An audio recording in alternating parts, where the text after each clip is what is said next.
ഗോവിന്ദ മാഷ് അങ്ങനെ ഒരു പ്രസ്താവന നടത്താൻ പാടുണ്ടായിരുന്നു സിഎംഎ. അത് തെറ്റെന്ന് പറയുന്നതല്ലേ നല്ലത്. വളച്ചൊടിക്കുന്നതെന്ന് പറഞ്ഞാൽ എല്ലാവരും കേട്ട കാര്യമാണല്ലോ.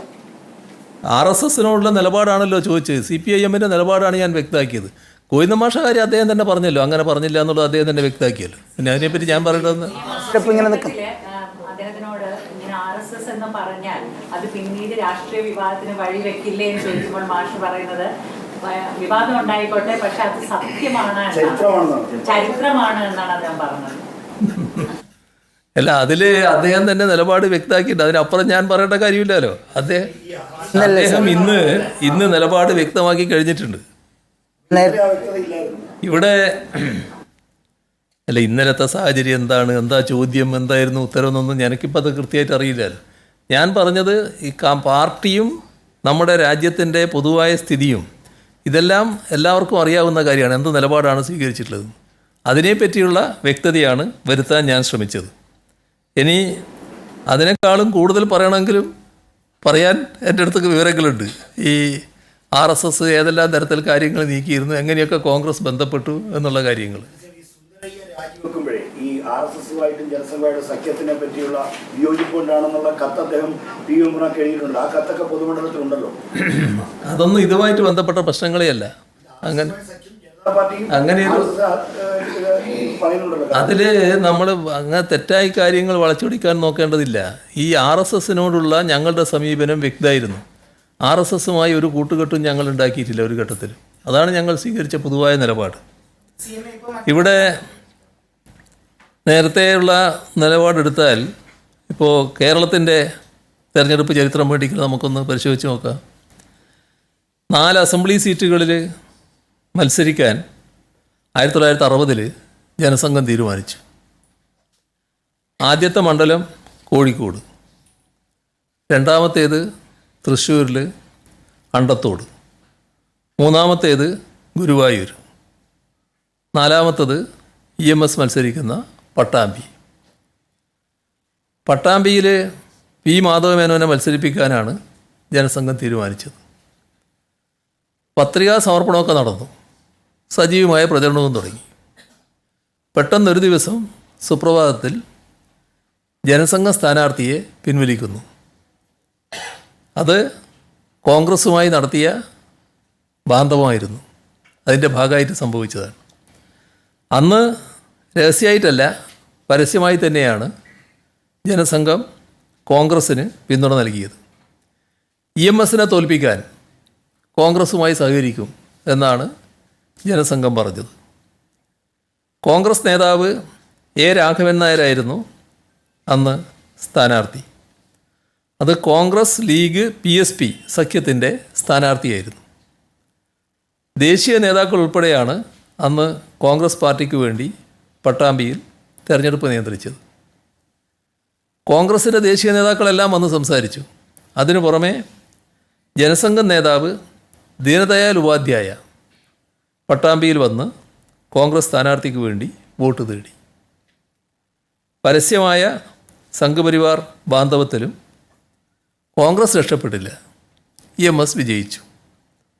7322 വോട്ടുകൾക്കാണ് EMS അന്ന് വിജയിച്ചു വന്നത്. ഇനി 1971 ലോക്സഭാ തെരഞ്ഞെടുപ്പ്. 1971 5ാം ലോക്സഭയിലേക്കുള്ള തെരഞ്ഞെടുപ്പാണ്. പാലക്കാട് നിന്നും ഇടതുപക്ഷ സ്ഥാനാർത്ഥിയായി മത്സരിക്കുന്നത് AKG ആണ്.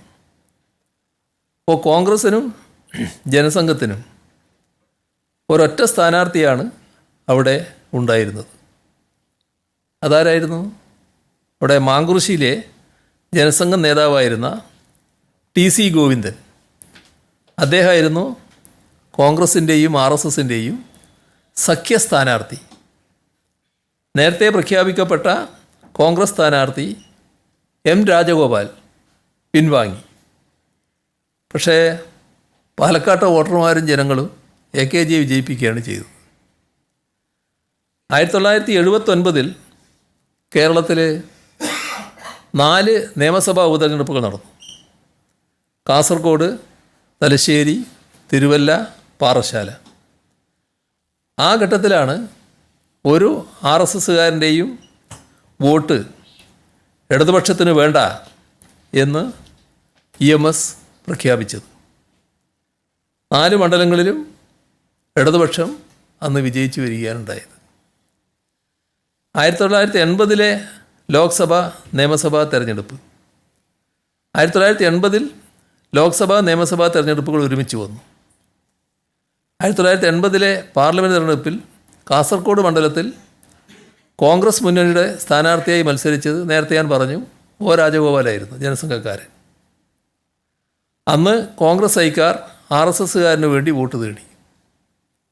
രാമണ്ണറയാണ് ഞങ്ങളുടെ സ്ഥാനാർത്ഥിയായിട്ടുണ്ടായിരുന്നത്.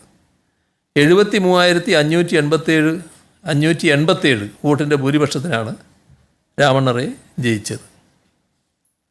1980 പെരിങ്ങളം മണ്ഡലത്തിൻ്റെ കാര്യം ഞാൻ നേരത്തെ പറഞ്ഞു, KG മാരാറും AK ശശീന്ദ്രനും നേരിട്ടത്. അതേ വർഷം എടക്കാട് നിയമസഭാ മണ്ഡലത്തിൽ കോൺഗ്രസ് മുന്നണിയുടെ സ്ഥാനാർത്ഥി മറ്റാരുമായിരുന്നില്ല,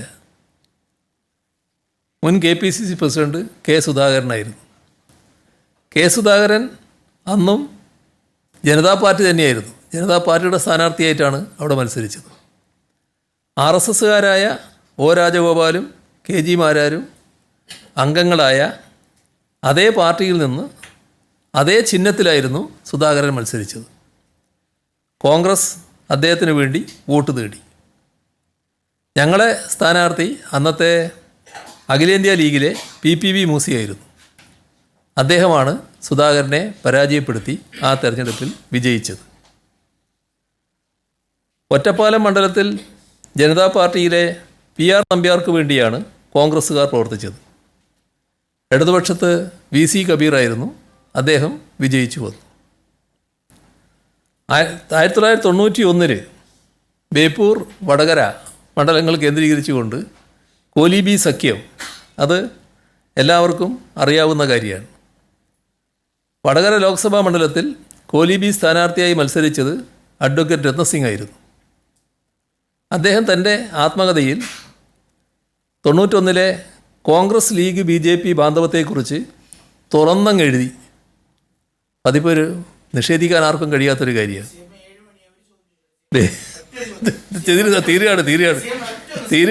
തീരട്ടെ ഇത് തീരട്ടെ. ബേപ്പൂർ നിയമസഭാ മണ്ഡലത്തിൽ അല്ല, ഇത് കഴിയട്ടെ.